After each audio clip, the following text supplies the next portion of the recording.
Okay, so today we're going to dive into something pretty new in crypto, something called Infinex. And we've been combing through, well, mostly their website. Yeah. Tons of info there. Yeah. And it seems like they're really trying to make crypto, well, a whole lot easier for, everyone. Definitely. The materials you sent over, they really lay out all the features and what they're aiming for with this app. Right. And that's really what we want to do today, figure out what makes Infinex different.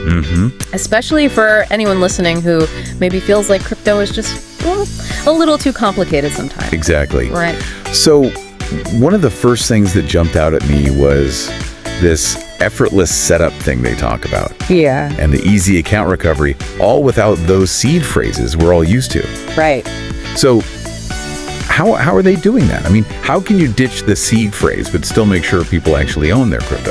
Well, it's all about how they're handling your private keys, right? They're using these things called passkeys, and they're not wrong when they call it the gold standard for passwordless security. Okay. Think of it this way.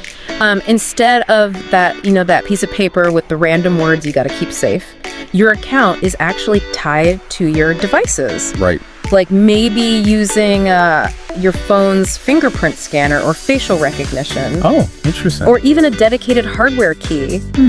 And if you need to get back into your account, well, you can link it to, your Google or Apple account, maybe even another crypto account you already have.